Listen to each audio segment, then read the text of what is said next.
주시기를 바랍니다. 그렇습니다. 우리는 보통 사람이 아닙니다. 하나님이신 예수님이 사람의 몸을 입고 오셔서 십자가의 그 희생과 고통과 눈물과 피 흘리심을 아낌없이 모든 것을 다 주시고 구원의 길로 인도해 주실 만한 자격이 없는 저와 우리 모두인데도 불구하고 그 은혜를 입고 믿음으로 하나님 앞에 구원받은 백성으로 설 수 있도록 은혜를 주셨으니 우리는 얼마나 하나님의 축복받은 자요 은혜 가운데 있는 자입니까? 그러므로 우리는 거룩한 자존심을 가지고 우리가 방금 고백한 5가지의 고백이 우리의 삶 속에 하나님 앞에 그 정체성이 흔들리지 않고 믿음으로 지켜가는 우리의 모습이 되어야 될 줄로 믿습니다. 저는 오늘 본문 베드로전서 2장 3절로 5절까지의 말씀을 가지고 거듭난 자의 예배라는 제목으로 은혜의 말씀을 나누고자 합니다. 한번 따라서 해볼까요? 거듭난 자의 예배. 거듭난 자의 예배. 그렇습니다. 시절이 한 여름을 향해서 나가고 있습니다. 건강관리 잘 하셔서 하나님의 은혜 가운데에 믿음과 함께 은혜로운 시간들이 계속 되시기를 예수님의 이름으로 축원합니다. 저는 6월 한 달을 예배라고 하는 주제로 설교를 하겠다고 말씀을 드렸고 오늘로 4번째 설교를 하는데 거듭난 자의 예배라는 제목으로 은혜의 말씀을 나누고자 하는 것입니다. 6월 첫째 주 첫 예배 설교는 사마리아 여인 앞에서 예수님이 사마리아인들이 주장하는 그리심산에서 예배하는 예배, 또 유대인들이 강조했던 예루살렘 성전에서 드리는 예배, 이거에 대한 충돌이 있는 상황 속에서 예배는 장소에 연연한 예배가 돼서는 안 된다고 이야기를 하시면서 예배하는 자는 영과 진리로 예배하는 때가 오리라고 말씀하셨습니다. 그 시대는 이미 왔고 성령으로 오신 예수님이 성전된 우리의 안에 거하시고 우리를 하나님 앞에 예배하는 예배자의 모습으로 성령이 우리를 인도하고 계시기 때문에 영과 진리로 예배하는 예배자의 모습을 오늘 우리가 지켜가야 된다라고 하는 것을 6월 첫째 주 예배 설교 때 말씀을 드렸고요. 2번째 설교 때에는 하나님의 임재 가운데 드려지는 예배가 되어야 된다라고 말씀을 드렸습니다. 예수 없는 예배가 어찌 예배라고 할 수 있으며 예수 없는 교회가 어찌 교회라고 할 수 있으며 예수 없는 목사와 예수 없는 성도가 어찌 하나님을 믿는 믿음의 백성이라고 할 수가 있겠습니까? 하나님의 임재 가운데 예배자의 삶을 살아야 된다고 말씀을 드렸고요. 3번째로 지난주에는 순종의 예배가 되어야 된다라고 말씀을 드렸습니다. 순종의 예배라고 하는 것은 먼저 하나님의 뜻을 알아야 되고 그 뜻이 즐겁고 감사하고 은혜가 되며 기대하고 바라는 하나님의 뜻과 내가 하나 된 모습 속에서의 순종이 이루어져야 된다고 말씀을 드렸습니다. 오늘 하나님이 찾으시는 사람은 예배자, 워시퍼, 예배를 드리는 자를 하나님이 찾으신다고 말씀하시기에 우리는 찾으시는 하나님의 시선 속에 우리는 하나님을 예배하는 예배자로서의 오늘의 삶을 살아야 된다라고 하는 것입니다. 오늘 본문의 말씀을 다시 한번 읽어볼 텐데요. 너희가 주의 인자하심을 맛보았으면 그리하라.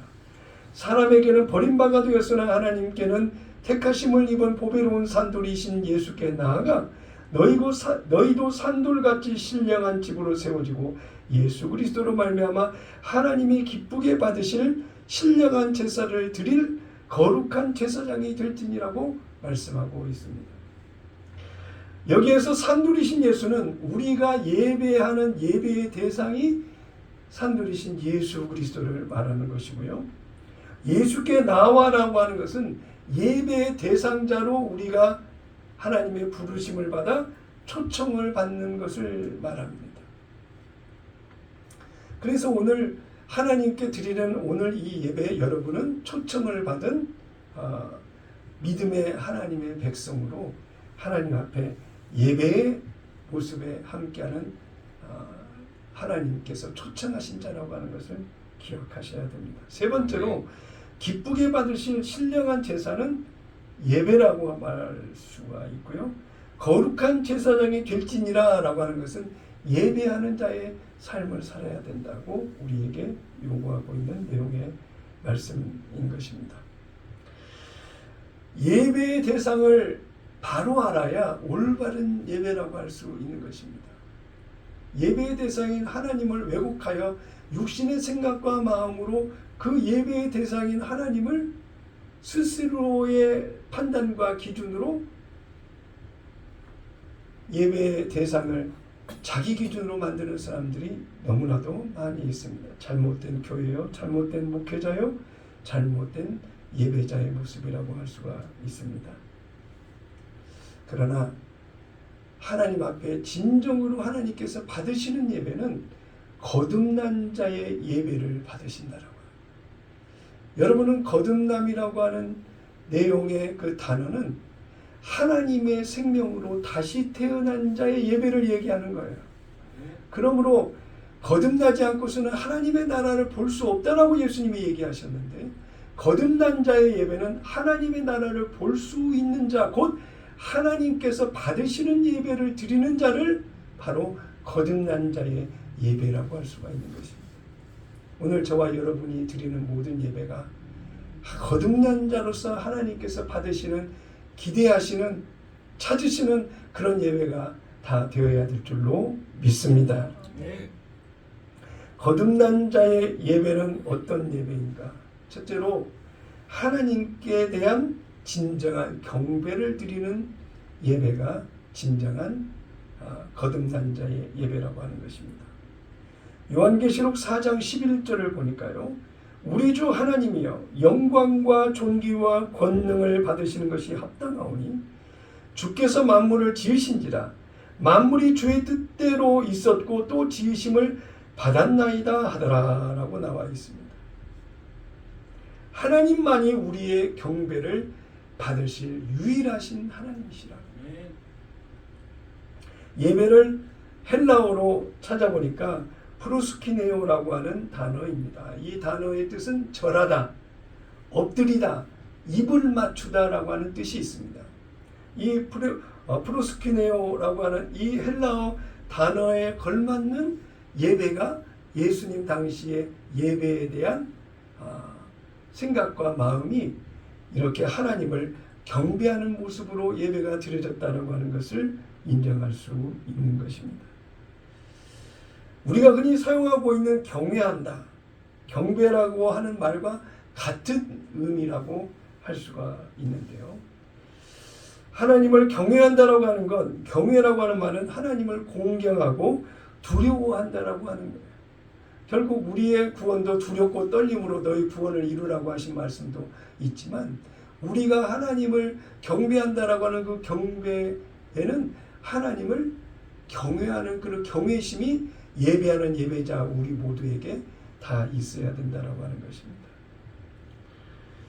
사무엘상 2장 30절을 보니까요, 하반절에 이렇게 나와 있습니다. 나를 존중히 여기는 자를 내가 존중히 여기고 나를 멸시하는 자를 내가 경멸히 여기시리라. 능력이 유한한 사람이 어떤 또 다른 사람들을 경멸하고 무시하고 가볍게 여긴다고 하는 그것이 얼마나 대단한 것이겠습니까마는, 전능하신 하나님이 하나님 자신을 경멸히 여기고 하나님을 존중하지 못하는 자들을 하나님이 경멸히 여기시겠다. 그럼 하나님이, 창조주 하나님이 하나님을 존중히 여기지 아니하는 그들을, 하나님을 멸시하는 자를 하나님이 어떻게 경멸히 여기실지 그 결과를 상상한다면 놀랍지 않을 수 없는 것입니다. 시편 34편 7절에 보니까요, 여호와의 천사가 주를 경외하는 자를 둘러 진치고 그들을 건지시는도다. 여호와를 경외하고 하나님을 섬기는 자를 천사들이 진을 치고 보호한대. 아멘.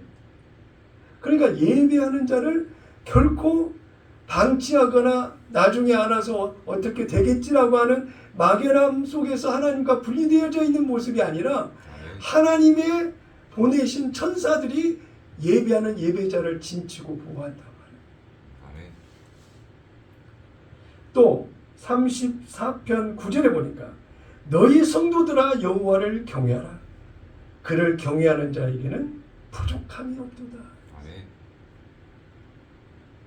예배하는 자가 어떻게 보면 나약하고 미력하며 사회적으로 좀 모자라고 부족한 사람이라고 생각할 수 있을지 모르나 하나님 편에서 봤을 때에 예배하는 예배자를 결코 부족함이 없도록 책임지시고 지키시고 보호하신다고 말씀하고 있는 것입니다. 34편 10절에는 이어서 이렇게 말씀하고 있습니다. 젊은 사자는 궁핍하여 줄일지라도 여호와를 찾는 자는 모든 것에 부족함이 없으리로다. 아멘. 사자도 궁핍한다 할지라도 하나님을 경외하고 경배하는 그 자들을 결코 하나님이 모른다 하지 아니하시고 부족함을 만족스럽게 하나님이 축복하신다고 하는 것입니다. 시편 147편 11절에도 보니까 여호와는 자기를 경외하는 자들과 그의 인자하심을 바라는 자들을 기뻐하시는 도다라고 말씀하고 있습니다. 아멘. 그렇게 하나님을 경외하고 예배하며 하나님을 구하고 찾는 그들을 하나님이 기뻐하십니다. 그러므로 오늘 예배하는 저와 여러분을 하나님이 기뻐하시는 줄로 믿습니다. 아멘.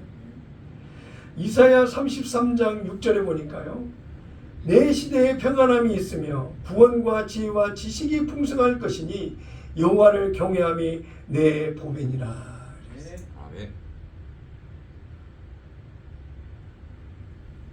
예수를 믿는 자와 믿지 않는 자의 차이는 하나님의 구원에 가까이 다가서 있는 그 은혜를 입은 자와 그렇지 않고 멀어진 자의 차이라고 하는 것입니다. 오늘 우리는 하나님께 가까이 나와 예배하는 자로 하나님 앞에 서 있다라고 하는 그것이 얼마나 우리에게는 가장 귀하고 보배스러운 일인지, 그 삶이 얼마나 가치 있는 삶인지를 이 이사야 33장 6절에 말씀해 주고 있는 것입니다. 시편에서 말씀하신 것이나 이사야에서 말씀하신 것이나 사무엘상에서 말씀하신 말씀이나 이 말씀의 결론은 하나님께서 예배하는 우리를 귀하게 여기시고 소중히 여기신다고 하는 것입니다. 아멘. 마태복음에 예수님께서 세례 요한에게 세례를 받으시고 물에서 올라오실 때 하늘문이 열리면서 성령이 비둘기처럼 머리 위에 내려오셨고 소리가 하늘에서 나기를 이는 내 사랑하는 아들이요 내 기뻐하는 자라고 하는 음성이 들렸습니다. 아멘. 하나님이신 예수님이 사람의 몸을 입고 오셔서 침례 요한에게 침례를 받는 그 가운데에 하나님이 예수님을 향해서 생각하는 그 기쁨이라고 하는 하나님의 마음을 표현해 주고 있는 내용의 말씀인 것입니다. 예수님은 하나님이 기뻐하시는 자의 삶을 사셨어요. 곧 예배하는 예배자의 삶을 사셨다라고 하는 것입니다. 이사야 선지자는 예수님의 삶에 대해서 이렇게 예언했습니다. 그가 여호와를 경외함으로 즐거움을 삼을 것이며 이는 예수님의 삶이 예배에 집중되는 생활의 삶을 이룰 것이라고 오실 메시아에 대해서 이사야 선지자가 예언하고 있는 내용의 말씀입니다.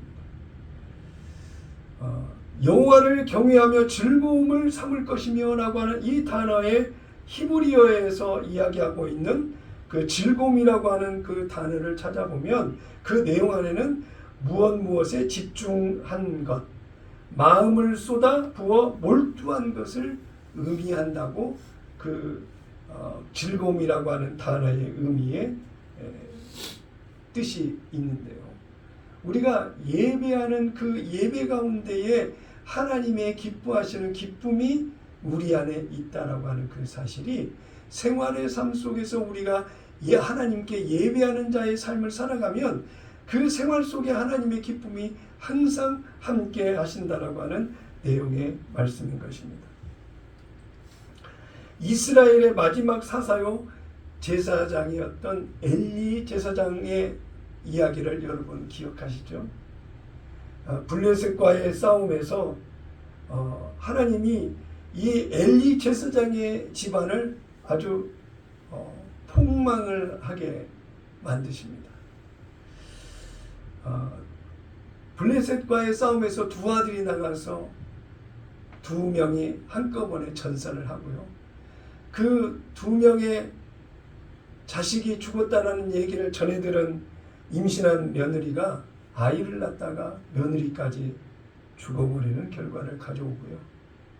엘리 제사장은 의자에 앉아 있다가 넘어지면서 목이 부러져서 죽는 그런 일이 일어났어요.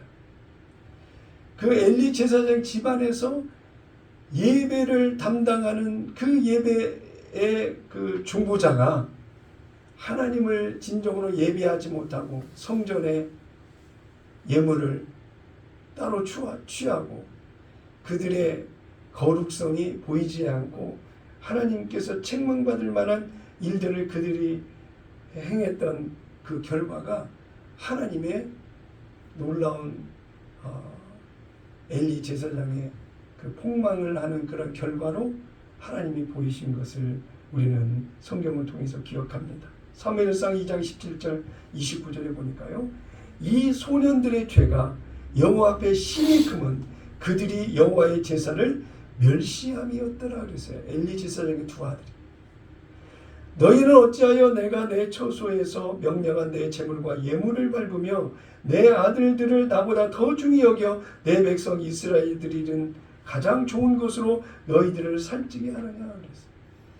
하나님의 성전에 예물로 드렸던 그 예물을 이 자식들과 엘리 제사장이 함부로 취하여 하나님의 영광을 가렸다는 거예요.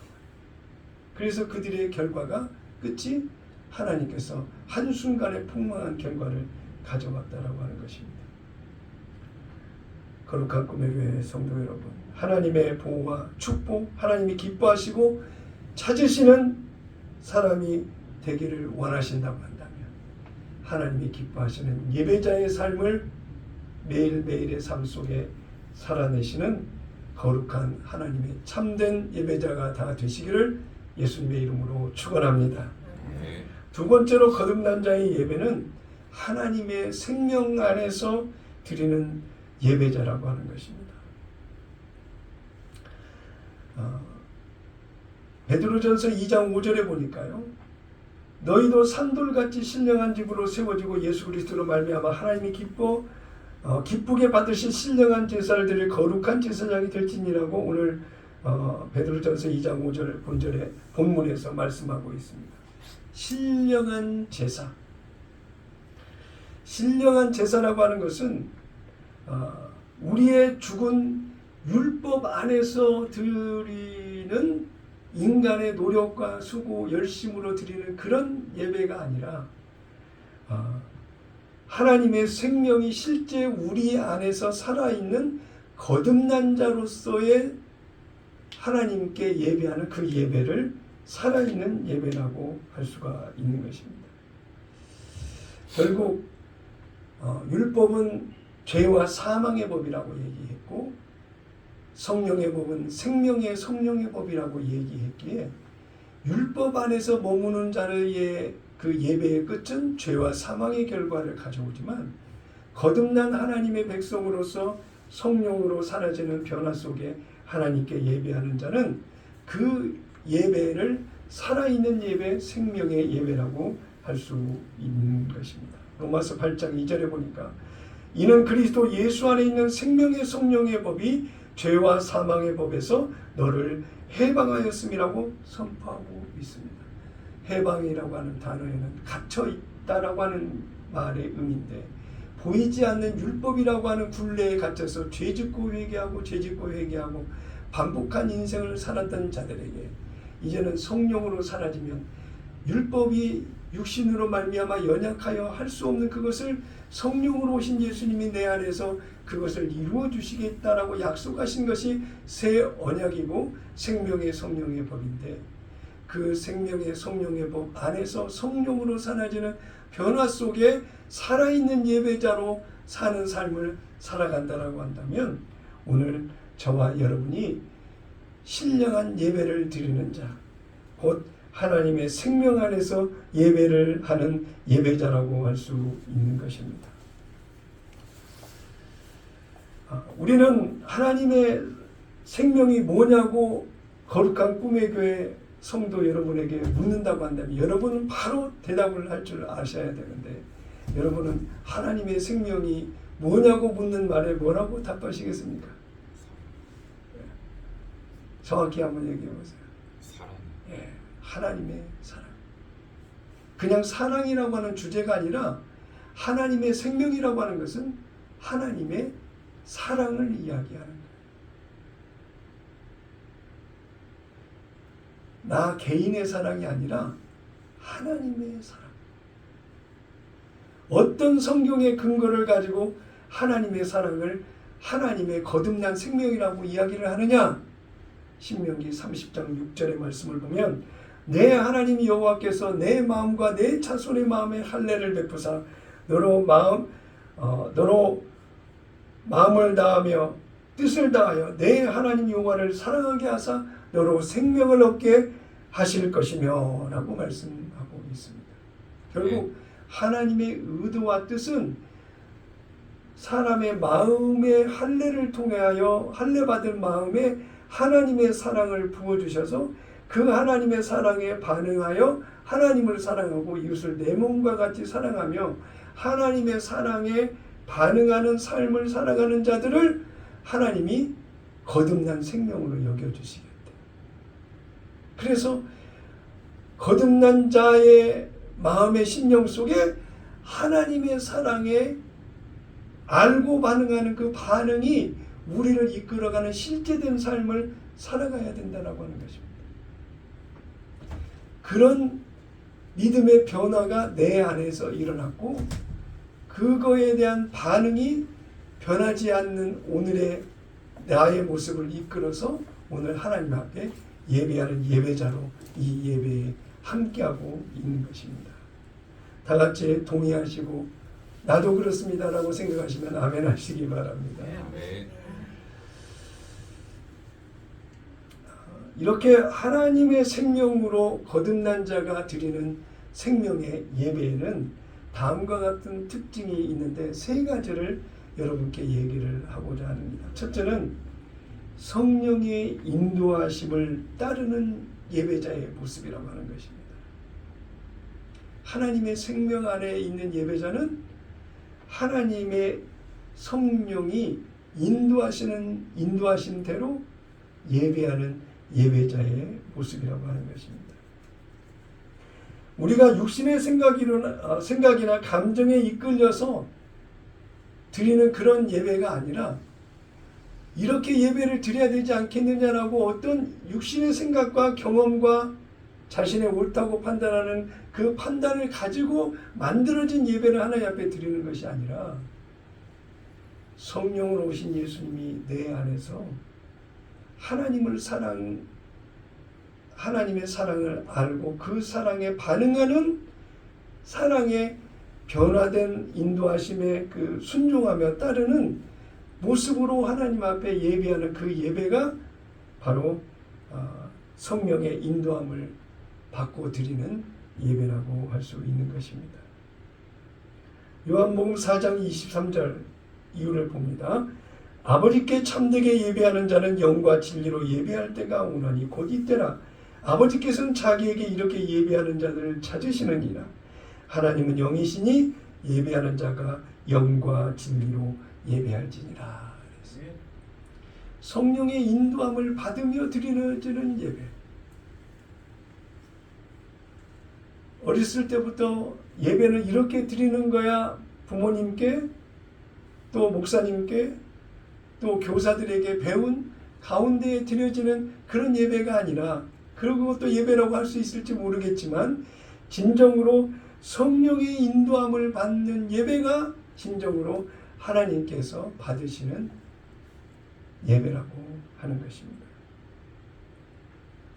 로마서 8장 26절에 이와 같이 성령도 우리의 연약함을 도우시나니 우리는 마땅히 기도할 바를 알지 못하나 오직 성령이 말할 수 없는 탄식으로 우리를 위하여 친히 간구하시느니라 그랬어요.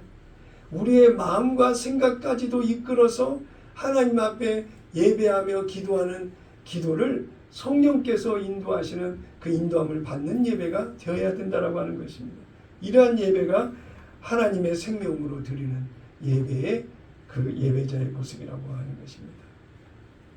자, 하나님의 생명으로 드리는 생명의 성령의 법 안에서 드려지는 예배는 두 번째 어떤 예배냐? 예수 그리스도의 은혜를 힘입어 드리는 예배다. 은혜에 동시에 따라오는 것은 감사라고 하는 그 마음이 동시에 따라옵니다. 하나님의 은혜를 안다라고 하는 것은 하나님이 일하신 일하심을 안다라고 하는 것.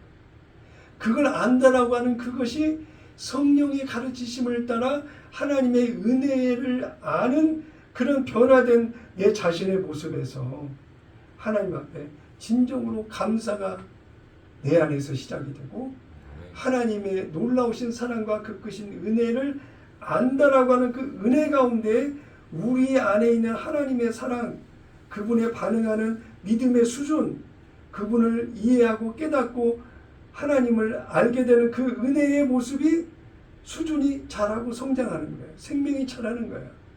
그래서 예수 그리스도의 은혜를 바탕으로 한 드리는 예배가 반드시 우리의 예배 가운데 있어야 성령의 인도하심을 받는 예배라고 할 수 있는 것입니다. 하나님의 생명으로 드리는 예배라고 할 수가 있는 것입니다.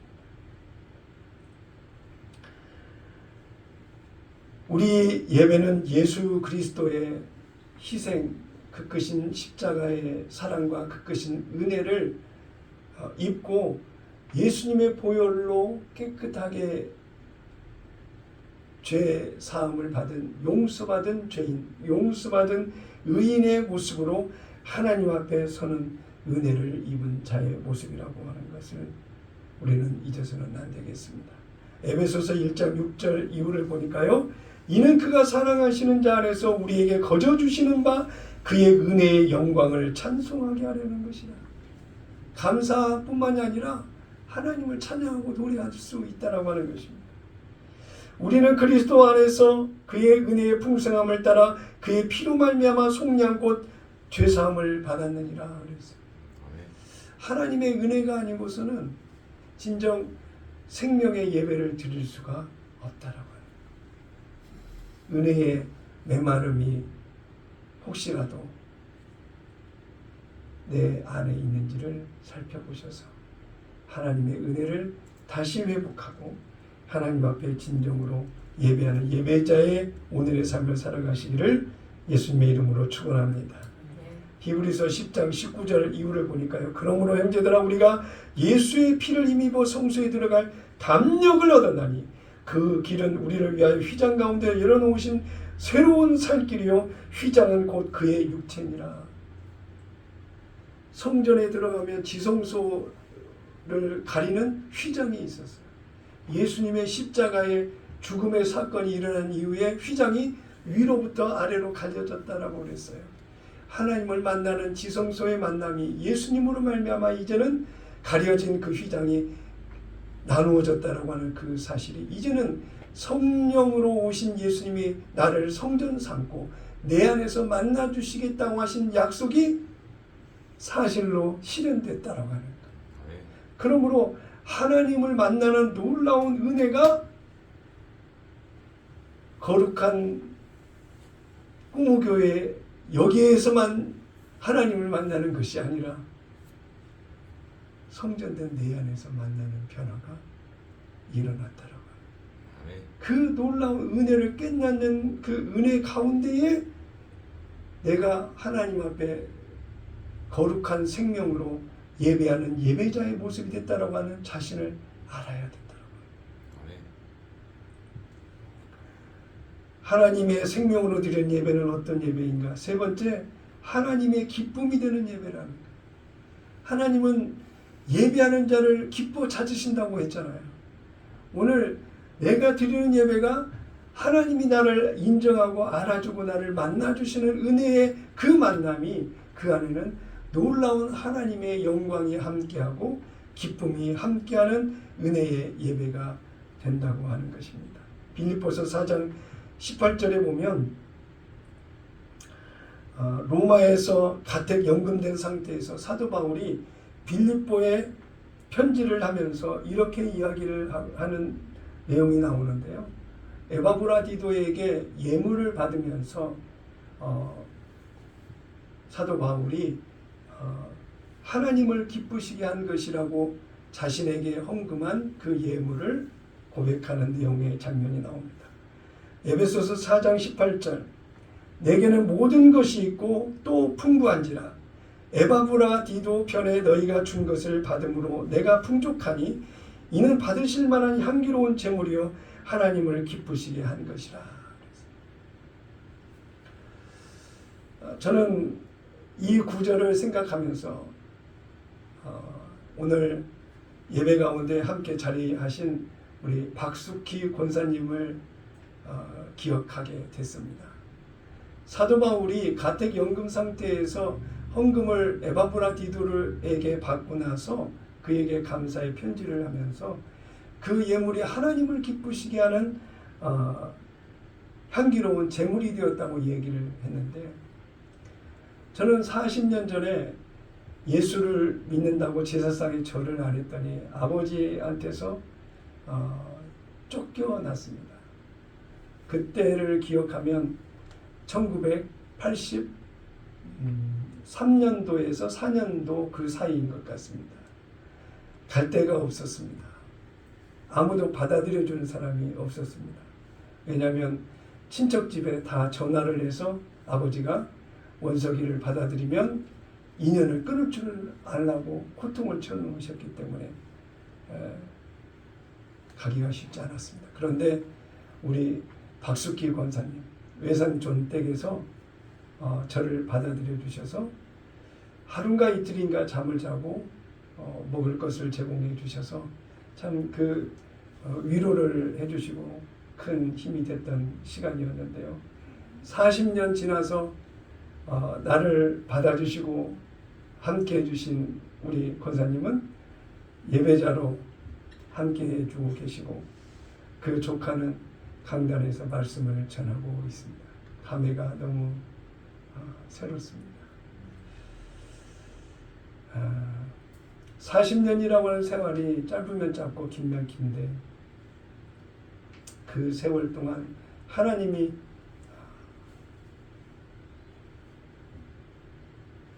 과정을 인도하시고 오늘에 이르도록 인도하시는 것을 생각해 보면서 놀라우신 하나님의 사랑, 그 크신 은혜에 감사할 수밖에 없었습니다. 더불어서 오늘 박숙희 권사님께도 그때 도와주셨던 그 은혜가 너무 크고 감사했고 그 이후로도 양육도 맞춰주시고 용돈도 보내주시고 위기가 있을 때 헌금도 보내주시고 얼마나 물심양면으로 저를 살피시고 도와주셨는지 오늘 이 자리를 빌어 하나님 앞에서 감사의 마음을 전합니다. 네. 로마서 12장 1절을 보니까요. 그러므로 형제들아 내가 하나님의 모든 자비하심으로 너희를 권하노니 너희 몸을 하나님이 기뻐하시는 거룩한 산 제물로 드리라. 이는 너희가 드릴 영적 예배니라 말씀하셨습니다. 결국 물질의 어떤 크고 작음을 떠나서 그 마음을 하나님 앞에 드리는 삶을 살아야 된다고 하는 것입니다. 거룩한 꿈의 교회 성도 여러분은 다와 같이 하나님의 은혜 가운데 하나님이 가장 기뻐하시는 예배자의 삶을 살아가시기를 예수님의 이름으로 축원합니다. 네. 성령의 인도하심을 따라 드리는 예배, 예수 그리스도의 은혜를 힘입어 드리는 예배, 하나님이 기뻐하시는 예배, 이 예배가 하나님의 생명 안에서 드리는 예배라고 하는 것을 기억하시기를 바랍니다. 세 번째로 거듭난 자의 예배는 하나님께 대한 사랑의 고백이 바로 예배라고 하는 것입니다. 하나님께 내가 하나님 사랑합니다라고 하는 말로도 고백이 될 수 있지만 하나님께 예배하는 이 시간이 내가 하나님을 사랑한다라고 하는 고백의 시간이라고 하는 거예요. 잠언서 8장 17절에 보니까 나를 사랑하는 자들이 나의 사랑을 입으며 나를 간절히 찾는 자가 나를 만대할 것이니라고 말씀하고 있습니다. 아까 방금 전에도 말씀을 나눴던 사무엘상 2장 30절에도 하나님을 존중히 여기는 자를 존중히 여겨주시겠대요. 성경은 하나님에 대한 사랑을 강조하고 있습니다. 생명이요 본질이요 핵심이라고 하는 복음이라고 하는 그 핵심. 한 율법 교사가 예수님께 찾아와서 가장 중요한 계명이 뭐냐고 묻습니다.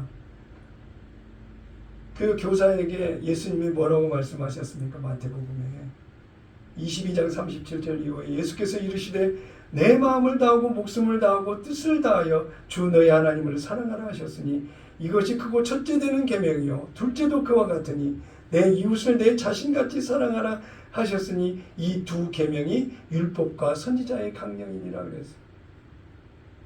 자, 여러분, 하나님의 생명으로 거듭난 자, 정말 내 안에 예수님이 나의 주인과 왕의 변화가 있고서는 하나님 사랑, 이웃 사랑을 이렇게 실천할 수 있을까요? 내 안에 진정 하나님을 사랑하는 그 사랑이 사실이고 진실이고 본질이고 핵심이고 내가 사는 생명을 부지하고 사는 삶의 목적이 하나님의 사랑에 반응하는 그런 실제적 삶이 내 안에서 변화로 생명력으로 일어나지 않고서는 어떻게 이렇게 하나님이 그 교사에게 말한 대로 하나님의 사랑을 실천하며 살 수가 있느냐. 거듭난 자의 최고의 계명은 내 안에 부어진 하나님의 사랑에 반응하는 삶이라고 해요. 위로는 하나님을 사랑하고 아래로는 이웃을 하나님의 주신 그 사랑으로 그 사랑을 가지고 대하는 거예요. 내가 없는 거예요. 내 안에 나를 사랑하신 주님만 계시는 거예요. 그래서 내 안에 계신 주님께 반응하는 사랑이 바로 내 삶 속에 나타나요. 내 지식으로 경험으로 사랑하는 것은 상대에게 조건적 반응을 받아야 서운하지를 않아. 내가 베푼 만큼 나는 얻어야 돼. 내가 입으로 높여주고 세워준 만큼 나도 받아야 돼. 이것이 조건적인 육신의 생각과 마음으로 사랑하는 사랑이에요. 그런데 거듭난 자의 사랑은 성령으로 오신 예수님이 내 안에 부어주신 하나님의 사랑에 반응하는 나의 주권과 의지가 예수님의 사랑에서 시작되는 거기에 반응하는 사랑으로 사랑하며 사는 삶의 변화가 우리 안에 있어야 된다라고 하는 것입니다. 구약성경 역대기서는 구약성경 중에서 가장 나중에 기록된 성경 기록입니다. 바벨론에서 70년 동안 포로 생활을 했던 이스라엘 백성들이 예루살렘으로 돌아와 보니까 하나님의 성전이 무너져 있고 모든 것이 폐허되어 있고 무엇 하나 하나님의 축복받은 이스라엘 백성이라고 하기에는 너무나도 절망 가운데 있는 모습이었습니다. 그래서 그들의 내재된 심리 안에는 하나님께서 자신들을 잊어버리셨다라고 생각을 하고 하나님을 오해했던 그들이었습니다. 그래서 기록된 것이 그 역대기에 기록이 되어 있는데 그 포로에서 돌아온 그들의 상황을 간략하게 이사야 49장에 소개를 하고 있는데요. 이사야 49장 14절 이후를 보니까요. 오직 시온이 이르기를 여호와께서 나를 버리시며 주께서 나를 잊으셨다 하였거니와 여인이 어찌 그 젖먹는 자식을 잊겠으며 자기 태에서 난 아들을 긍휼히 여기지 않겠느냐. 그들은 혹시 잊을지라도 나는 너를 잊지 아니할 것이라. 내가 너를 내 손바닥에 새겼고 너의 성벽이 항상 내 앞에 있나니 그랬어요. 아멘. 하나님과 내가 관계가 분리될 수 없는 관계라고. 환경에 연연하여 하나님을 멀리 두었다가 가까이 두었다가 하는 육신의 생각과 마음에 붙잡혀 있는 사람이 돼서는 안 된다라고 하는 것입니다. 역대기는 이런 백성들에게 민족의 자존과 선민으로서 정체성을 세우기 위해서 기록한 책이 역대기인데요. 역대기를 읽어보면 하나님의 마음을 느낄 수가 있는 내용의 기록인 것입니다. 역대기서의 내용의 특징은 긴 족보 이야기가 1장에서 역대상 1장에서 9장까지 나와 있는데 왕들의 종교 개혁을 이야기하고 있어요. 열왕기상에서는 심판받을 그 왕들의 죄와 허물들로 인해서 하나님이 심판하신 내용들이 열왕기에 쭉 기록이 되어 있는 것이 그 중심이라면 역대기에는 유다의 왕들이 예배를 회복하고 하나님의 성전을 하나님께 경배하는 그 회복을 이루는 과정에 하나님께서 축복하신 내용의 기록이 바로 역대기에 기록되어 있습니다. 이러한 역대기서에 기록되어 있는 내용의 말씀을 보게 되면 우리가 예배가 무너지고 하나님 앞에 바로 서 있지 못한 모습들을 스스로 돌아보면서 우리가 역대기에 기록되어 있는 유다 왕들이 예배를 회복하고 하나님과의 관계를 회복하는 그런 모습 속에 하나님의 축복하신 기록이 나와 있는 것처럼 오늘 우리도 하나님의 은혜 가운데에 하나님의 사랑을 잃어버린 것이 무엇인지를 돌아보고 그 사랑 관계를 회복하는 놀라운 은혜가 있을 때 하나님의 놀라운 축복과 그 크신 은혜가 우리의 생활의 삶 속에 부어질 것을 믿으시기를 바랍니다. 토저 목사는 오늘의 교회 시대에 나타나 있는 수많은 잘못된 부분들을 지적하면서 이렇게 이야기를 했습니다. 교회는 온갖 장식품으로 화려하게 빛나지만 정작 빛나야 할 보석인 예배를 잃어버렸다라고 토저 목사가 이야기를 했는데요. 많은 사람들이 존경하고 책을 사서 읽어보는 그 토저 목사의 어떤 말이 맞지만 꼭 토저 목사의 말만으로 우리가 스스로를 돌아보는 그런 모습만이 아니고 진정으로 내 안에서 내가 하나님을 사랑하는 실제적 변화의 그 예배자의 삶이 되고 있는지를 스스로 돌아보아서 예배의 시간, 이미 교회에 오기 전에 예배 시간을 기억하여 준비된 모습으로 준비하는 내 마음의 준비까지도 다 예배의 과정으로 생각하면서 우리의 마음을 하나님 앞에 초점을 맞추는 우리의 모습이 되어야 되겠습니다. 거듭난 자의 예배는 하나님을 경외하는 것입니다. 거듭난 자의 예배는 하나님의 생명 안에서 생명으로 드리는 예배예요. 세 번째로 거듭난 자의 예배는 하나님께 예배하는 예배자로서 하나님을 사랑하는 겉과 속, 안과 밖, 나의 모든 것을 동원하여 하나님을 진심으로 사랑하는 사랑의 예배자의 모습이 되어야 된다고 하는 것입니다. 저와 여러분은 예수님의 핏값을 주고 사신 하나님의 백성으로 전능하신 하나님이 사랑한다라고 고백하는 그 사랑의 대상이 저와 여러분이라고 하는 사실을 우리는 알고 믿습니다. 이제 예배자로서 모든 일상의 일들 가운데 하나님을 사랑하고 신뢰하고 의지하며 매일매일의 삶이 하나님이 기뻐하시는 예배자의 하루, 예배자의 삶을 살아가는 거룩한 꿈의 교회 성도 여러분이 다 되시기를 예수님의 이름으로 축원합니다.